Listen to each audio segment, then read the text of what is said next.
آپ دیکھ رہے ہیں اے آر وائی کا اسپیشل سیگمنٹ. میں اس وقت وزیرستان میں موجود ہوں اور میرے ساتھ موجود ہیں وزیر اعظم پاکستان عمران خان صاحب. خان صاحب کا جو ہے وہ مجھے 8 سال پہلے یاد ہے یہاں پر ایک پیس ریلی نکالی تھی وزیرستان کی لیے انہوں نے, اور آج اس وقت بھی اتفاق ہوا تھا یہاں پر. اس وقت وزیر اعظم جو تھے اپوزیشن میں تھے اور بڑے ہوپ فل تھے ایک تو ذرا وزیرستان کے اوپر. آج خود وزیر اعظم ہے تو کیا کچھ تبدیل کیا یہاں کے لوگوں کے لیے, اور کچھ اور جو اس وقت سیاسی ہیپننگ چل رہی ہے اس پہ تھوڑی سی وزیر اعظم پاکستان سے ہم بات کریں گے. Sir thank you very much for giving your precious time. پہلے وزیرستان پہ میں کیونکہ مجھے وہ ٹائم یاد ہے, آپ کے ان 2.5 سالوں میں وزیرستان کتنا بدلا ہے, کیا آپ دے سکے جو آپ چاہتے تھے پہلے دن؟ دیکھیے, سب سے پہلے تو وزیرستان اب بن گیا پختونخوا کا حصہ, یعنی پاکستان کا حصہ بن گیا. جب ہم تب آئے تھے تو وزیرستان قبائلی علاقہ تھا. قبائلی علاقے کا مطلب کہ صرف 40 پاکستان کے قانون یہاں لاگو ہوتے تھے, باقی ان کی اپنی روایت اس کے مطابق چلتے تھے, اور اس کی وجہ سے پیچھے رہ گئے تھے کیونکہ نہ یہاں تعلیم کا نظام اس طرح تھا, نہ یہاں کوئی آتا تھا, نہ کوئی انویسٹمنٹ تھی.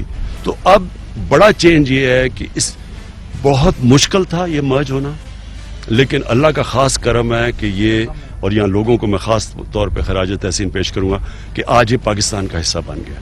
اب اس کا مطلب یہ ہے کہ ایک اسپیشل پیکج پختونخوا حکومت اب دے رہی ہے وزیرستان کو اور قبائلی علاقے کو. تو انہوں نے ان کے لیے اسپیشل پیکیجز کیے ہوئے ہیں, اور انشاءاللہ نظر آئے گا 2-3 سالوں کے اندر یہاں لوگوں کو نظر آئے گا چینج. پی ڈی ایم پہنچ گئی الیکشن کمیشن, یہ بات بھی انہوں نے کی ہے. انہوں نے کہا کہ انڈیا اور اسرائیل جو ہے وہ فنڈ کرتے رہے ہیں, اور ایک معاملہ ایسا ہے جس کی وجہ سے یہ حکومت جو ہے وہ چھپتی پھر رہی ہے, ورنہ یہ حکومت جو ہے گر جائے اگر الیکشن کمیشن فیصلہ کر دے. بڑا سنگین الزام انہوں نے لگایا, اور اگر یہ کسی سٹیج پر وہ اس الزام کو لے کے جاتے ہیں اور وہ اس میں کسی حد تک کامیاب ہو جاتے ہیں تو اس کے کیا کانسیکوینسز ہوں گے آپ کی حکومت کے؟ میں کہتا ہوں کہ یہ سپریم کورٹ میں لے کے جائیں, یہ الیکشن کمیشن میں لے کے جائیں, جدھر بھی لے کے جائیں, یہ اوپن ہیئرنگ ہونی چاہیے. آپ اس کے اوپر یعنی کیمرہ میں پبلک کے سامنے جانا چاہیے کہ یہ وہاں ہوا کیا ہے, یہ فنڈنگ کا کیا کیس ہے.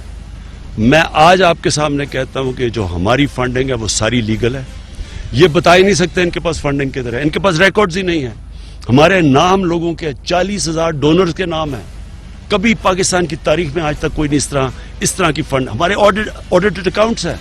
اور یہ جو کہہ رہے ہیں فورن, یہ جو کہہ رہے ہیں کہ وہ جی اسرائیل اور وہ, میں اس لیے کہ اگر مجھے یہ خوف ہوتا تو میں کہتا کہ پبلک کے سامنے کرو سارے کیسز. دیکھیں انہوں نے یہ کہتے ہیں کہ اسکروٹنی کمیٹیز کو پریشرائز کیا گیا, ان پر انفلوئنس کیا گیا, اور اس کی وجہ سے یہ ڈیلے ہو گیا, ورنہ یہ 6-7 سال معاملہ نہیں لگنا چاہیے. دیکھیں اس کے پیچھے کچھ اور تھا. ان کا اپنا الیکشن کمشنر تھا پچھلا والا, ہینڈ پکڈ, اور ایک جو پروز کر رہا تھا کہ تحریک انصاف کا اصل میں اس پارٹی کا سب سے بڑا دشمن تھا, وہ جا کے گیم کھیل رہے تھے ہمارے ساتھ. اس لیے ڈیلے ہو رہا تھا, وہ بدنیتی کے اوپر تھا. آج الیکشن کمیشن پہ ہمیں اعتماد ہے کیونکہ یہ جو الیکشن کمیشن ہے ہم نے چوائس سے, یعنی ہمارا بھی انپوٹ ہے, اپوزیشن اور گورنمنٹ کے مل کے کیا. پہلے تو ان کے اپنے تھے نا, اب ان کے سامنے سب رکھیں. اور میں اس لیے کہتا ہوں کہ یہ پبلک کے سامنے جانا چاہیے, لوگوں کے سامنے پتا چلے کہ ہماری یہ کیا کہہ رہے ہیں, کیا یہ یہودیوں نے دیا پیسہ, کیا یہ ہندوستان نے دیا, سب آ جائے گا سامنے. پچھلوں نے روکا کیسے تھا, پچھلے چیف الیکشن کمشنر نے اس کو روکنے میں کیسے کیا, یا اس کیس کو ڈریگ کرنے میں کیا رول پلے کیا؟ نہیں, وہ سارا ایشو اور تھا. سب سے پہلے تو یہ تھا کہ ایک آدمی جو پی ٹی آئی کا دشمن ہے وہ آ کے کیس ہمارے اکاؤنٹس پروب کر رہا ہے. یہ تو ہو ہی نہیں سکتا. وہ پوز کر رہا ہے کہ جی میں پی ٹی آئی کا پرانا ممبر 10-8-9 سال پہلے ہوگا. وہ بدنیتی کے اوپر تھا, وہ مسئلہ سارا یہ تھا, اس میں ٹرسٹ ڈیفیسٹ تھا. تو آج ہم کہتے ہیں آ جائیں, سب کچھ سامنے, دودھ کا دودھ پانی کا پانی ہو. براڈ شیٹ بڑا کیس بن کے سامنے آیا ہے. براڈ شیٹ کے لیے آپ نے کمیٹی تو بنا دی, آپ ایگزیکٹ چاہتے کیا ہیں, وہ کمیٹی کیا کرے, اس کے ٹی او آرز تو دیکھے ہیں, لیکن آپ کیا چاہتے ہیں ایگزیکٹ, اس سے نکلے کیا؟ دیکھیں جی, سب سے پہلے تو براڈ شیٹ سمجھیں, یہ نہ ہمارا کوئی اس میں لینا ہے نہ یہ دینا ہے. یہ جنرل مشرف نے بنائی, یہ ہائر کیا تھا. اس کے بعد اس آدمی نے نواز شریف کے ایسٹس جو وہ کہتا ہے کہ تقریباً کتنا 800 ارب کے 800 ملین ڈالر کے قریب ایسٹس اس نے ڈسکور کیے, اور اس نے کہا کہ مجھے انہوں نے کہا تھا کہ مجھے 20% کمیشن ملے گی. اس کے بعد پاکستانی گورنمنٹ نے اس کو این آر او دے دیا اور میں اپنے پیسے کر رہا ہوں. کیس تو یہ ہے بیسکلی کہ پاکستان گورنمنٹ پہ پیچھے ہٹ گئی. میں نے پوری محنت کر کے اس کے ایسٹس دیے, اور پھر عدالت میں وہ چلا گیا اور عدالت نے پھر یہ آخر میں کہا کہ ہاں واقعی نواز شریف کے $100 ملین کے ایسٹس تھے جس کا 20% انہوں نے اس کو دے دیا جو $20 ملین اس کا بنتا تھا. اب یہ ہے سارا کیس. ہم تو بعد میں آئے ہیں بیچ میں, انہوں نے ہمیں تو جب ایوارڈ ہو گیا پھر ہم نے کوشش کی کہ یہ کسی طرح, کیونکہ پاکستان کو یہ نقصان ہوا نا یہ جو $28 ملین کا, لہٰذا ہماری تو ہم نے اب یہ ایک پوری منسٹرز کی کمیٹی بٹائی ہے, وہ اب اپروچ کرے گی, ایلیگیشن سارے دیکھے گی وہ کیا کہہ رہے ہیں, کیونکہ وہ کئی چیزیں کہہ رہے ہیں ابھی براڈ شیٹ والے جو ہمیں تو نہیں اندازہ, تو یہ اب پوری اور پبلک کے سامنے سب کچھ لے آئیں گے. کانٹریکٹ کا رینیول کریں گے, آپ کی گورنمنٹ کرے گی کہ جو مزید انہوں نے نشاندہی کی ہے پیسوں کی باہر وہ ہو سکے؟ وہ کہہ رہے ہیں, لیکن اس لیے جب تک کہ ایک ہائی پاورڈ منسٹریل کمیٹی جس میں ایک جج بھی ہیں, جس میں وکیل بھی ہیں, ان کو ہم کہہ رہے ہیں کہ آپ دیکھیں اور وہ پھر فیصلہ کریں کہ آگے پروسیڈ پاکستان گورنمنٹ کیسے کرے گی.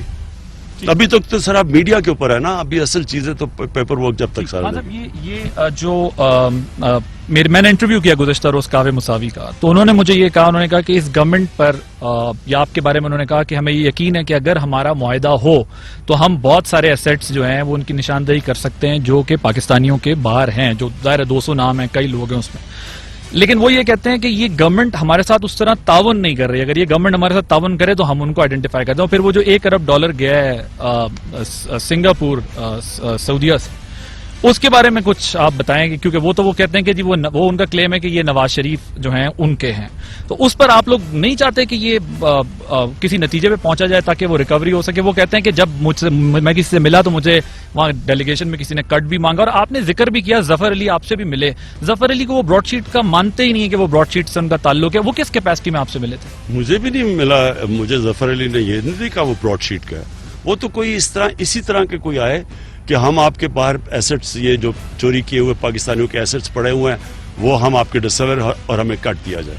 تو جو ہم نے پھر تھوڑی سی انویسٹیگیٹ کیا تو وہ لگا نہیں کہ وہ اتنی ریلائبل سورس ہے. لیکن میں دیکھیں دو چیزیں, ایک چیز تو یہ یقین کر لیں کہ پاکستانیوں کے اربوں ڈالر باہر پڑا ہوا ہے, چوری کا پیسہ.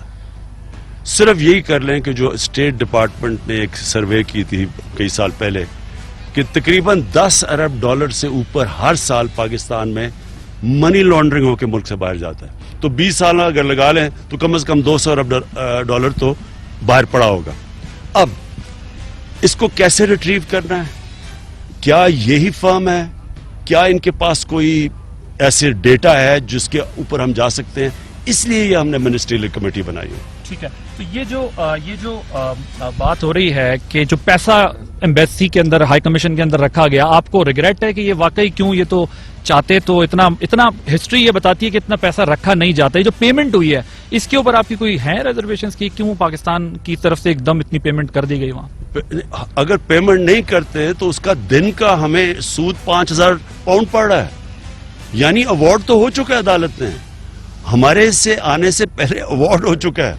اگر آپ پیمنٹ نہیں کرتے ان کو تو ہر روز انٹرسٹ سود ہماری گورنمنٹ پہ £5,000 کا لگ رہا ہے. پیٹرولیم کی پرائسز ایک مہینے میں 2 دفعہ بڑھی ہیں, انفلیشن, یہ دو چیزیں ہیں جو آپ کی گورنمنٹ کے لیے پبلک میں. اپوزیشن کے معاملے میں تم نے دیکھا پہلے اپوزیشن آپ کو یہ کہہ رہی تھی کہ بھئی شاید آپ کے اتحادی ٹوٹ جائیں گے. دوسرا انہوں نے آپشن دیکھا کہ جی ہم استعفے دیں گے, وہ بھی نہیں ہوا. لیکن اب ان کے پاس صرف الیکشن کمیشن والا راستہ. لیکن یہ مجھے بتائیں کہ جو پیٹرولیم پرائسز آپ کو پتا ہے اس سے ہر چیز کنیکٹڈ ہے, اب مہنگائی اسی سے ریلیٹڈ ہے, جیسے پیٹرول بڑھے گا تو مہنگائی ہوگی. تو اس کا آپ کو اندازہ ہے کہ یہ ماسس میں ایک جو ریئیکشن میں کہوں گا کہ آ رہا ہے مہنگائی کی طرف سے, اس کو آپ ریئلائز کر رہے ہیں کہ یہ ایک پریشر آ رہا ہے آپ کی گورنمنٹ پہ, کیونکہ اپوزیشن نہ ہو لیکن پبلک کے اندر یہ چیز ضرور ہے کہ مہنگائی بڑھ رہی ہے. یہ سن لیں پلیز.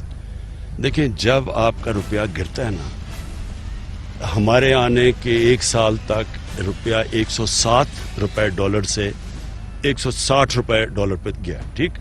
اس کا مطلب کیا ہوا؟ ساری چیزیں جو باہر سے امپورٹ, جس میں پیٹرول ایک ہے اور جس میں پیٹرول جاتا ہے بجلی میں, آدھا بجلی بنتی ہے تیل سے اور باقی ڈالر کانٹریکٹس ہیں, تو اس کا مطلب بجلی, پیٹرول, گیس جتنی باہر سے آئی وہ مہنگی ہو گئی, گھی, دالیں 70% دالیں باہر سے, وہ سب مہنگا ہو گیا. تو مہنگائی تو جس وقت روپیہ گر رہا تھا تو اس کے بعد مہنگائی تو آنی تھی. جب پیپلز پارٹی آئی تھی تو ان کے دور میں جب روپیہ گرا تو وہ اس سے زیادہ مہنگائی تھی آج جو ہوئی ہے. اب دوسری چیز, کیا ہم یہ افورڈ کر سکتے ہیں کہ ایک ملک جو پہلے قرضے لے کے چل رہا ہے، کیا اگر ہم انٹرنیشنل پرائس اگر پیٹرول کا اوپر جاتا ہے اور اگر ہم وہ اوپر نہیں بڑھاتے تو اس سے قرضے اور بڑھتے جاتے ہیں، تو کیا ہم یہ اور قرضے چڑھا سکتے ہیں؟ ان کے اوپر ہمیں سود دینا پڑتا ہے، اس لیے مجبوری میں ہمیں یہ پاس آن کرنا پڑتا ہے، نہیں تو ہمارے پر قرضہ چڑھ جاتا ہے. جس طرح بجلی ہے، ہمیں بجلی کا کیا مسئلہ، سرکولر ڈیٹ کیا ہے؟ ہمیں جو کانٹریکٹ سائن کیے انہوں نے بجلی بنانے پہ پچھلی گورنمنٹ نے، وہ جو اس سے بجلی بنتی ہے اور جو ہم بیچتے ہیں اس میں 3 روپے کا فرق ہے. اب اگر ہم بجلی نہیں بڑھاتے وہ بھی قرضے پہ چڑھی جاتی ہے. تو یہ جو سارا بوجھ اٹھایا ہوا یہ پچھلوں کا ہے. مصیبت ہماری اس وقت یہ ہے کہ ہم اور مزید ملک پہ قرضے نہیں چڑھا سکتے، اس لیے بدقسمتی سے قیمت بڑھانی پڑتی ہے. Thank you very much.